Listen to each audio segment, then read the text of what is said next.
Merong may love scene.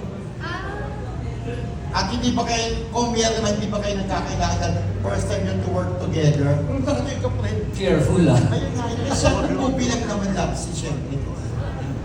Yan.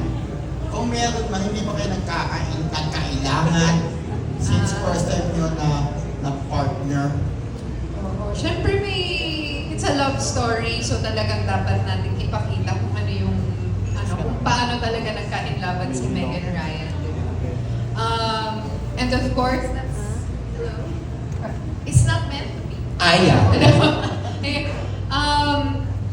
Nagkailangan, well, honestly, love scenes are some of the most awkward scenes that you can possibly do. I get asked a lot kung nagselos ba si ganito, but sa totoo lang, ang hirap din talaga na tanggalin sa isip mo na napakadaming taong nanonood.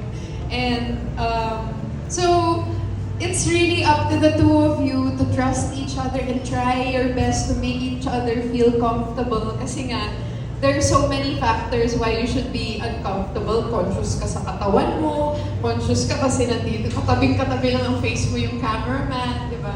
So, may mga ganon. But if ever may ilang factor naman, it's not because of JC. He definitely was a gentleman the whole time, making me feel as comfortable as possible. But, totoo lang, you can't be fully comfortable in a love scene. It's impossible. Hindi din kaya.